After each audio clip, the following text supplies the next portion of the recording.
क्या विभीषण श्री राम के सौतेले भाई थे? दशरथ की नाजायज संतानों का क्या है सच? रामायण भारतीय संस्कृति का एक महान ग्रंथ है जिसके साथ असंख्य कहानियां, किस्से, सीख और शिक्षाएं जुड़ी हैं। जितनी कहानियां रामायण के मूल ग्रंथों में हैं, उससे कहीं ज्यादा कथाएं आपको इसके मौखिक और लोक परंपराओं में देखने को मिलती है। ऐसी एक कहानी हमें बताती है दशरथ के उस पाप को जिसके कारण उन्हें जिंदगी भर भयानक कष्ट सहना पड़ा। आखिर क्या था दशरथ का पाप और क्या रहा उसका परिणाम? जानेंगे हम ये सब आज के वीडियो में, तो वीडियो को अंत तक देखना ना भूलें। और अगर आप इस चैनल पर नए हैं तो आप हमारे चैनल को सब्सक्राइब करना ना भूलें और हमारे बेल आइकन को दबाना ना भूलें ताकि आपको हमारे आने वाले सारे वीडियो से जुड़े अपडेट आपस में मिलती रहे। कहते हैं कि रावण को ज्योतिष शास्त्र पर बहुत विश्वास था और वो अक्सर अपनी कुंडली दिखाया करता था। एक बार जब रावण ने अपनी कुंडली ब्राह्मणों को दिखाई तो उन्होंने रावण को चेतावनी देते हुए कहा कि कौशल नरेश दशरथ और कौशल्या देवी की होने वाली संतान के हाथों उसकी मृत्यु होने की संभावना है। यह सुनकर रावण देश में आ गया और उसने ये फैसला किया कि वो इन दोनों की शादी होने ही नहीं देगा। लेकिन जाने अनजाने वो ही इनके विवाह का जरिया बना। इस समय तक दशरथ और कौशल्या की शादी संपन्न नहीं हुई थी। रावण ने उनके विवाह से पहले ही कौशल्या का अपहरण कर लिया और उसे समुद्र के बीचों बीच एक द्वीप में कैद करके रख लिया। पर दशरथ ने नारद मुनि और देवताओं की सहायता से कौशल्या को ढूंढ निकाला और उससे विवाह भी रचाया। जब रावण का यह काम सिद्ध नहीं हुआ तो उसने एक और साजिश रची।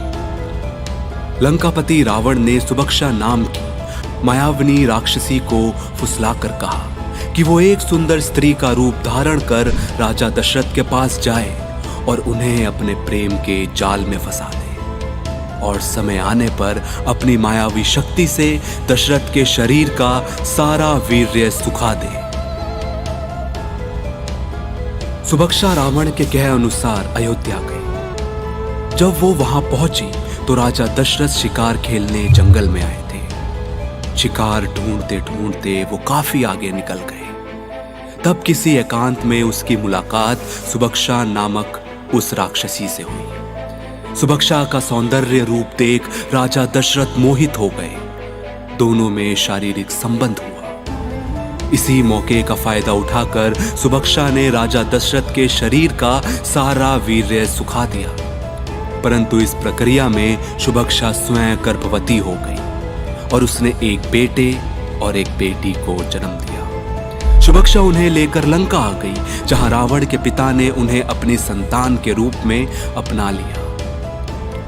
रावण और सुरक्षा के पणयंत्र के परिणाम स्वरूप ही राजा दशरथ जब वापस अपने घर लौटे तो उन्हें पता चला कि अब वो संतान पैदा करने में असमर्थ है।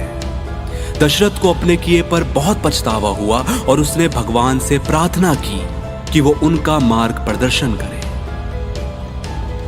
सालों तक राजा दशरथ ने पुत्र प्राप्ति के लिए अनेकों यज्ञ अनुष्ठान किए और हर तीर्थ पर भ्रमण किया। आखिर में उन्हें पौत्रिष्ट यज्ञ करके 4 महान बेटों की प्राप्ति हुई, जिसमें से एक श्री राम स्वयं भगवान विष्णु का अवतार थे।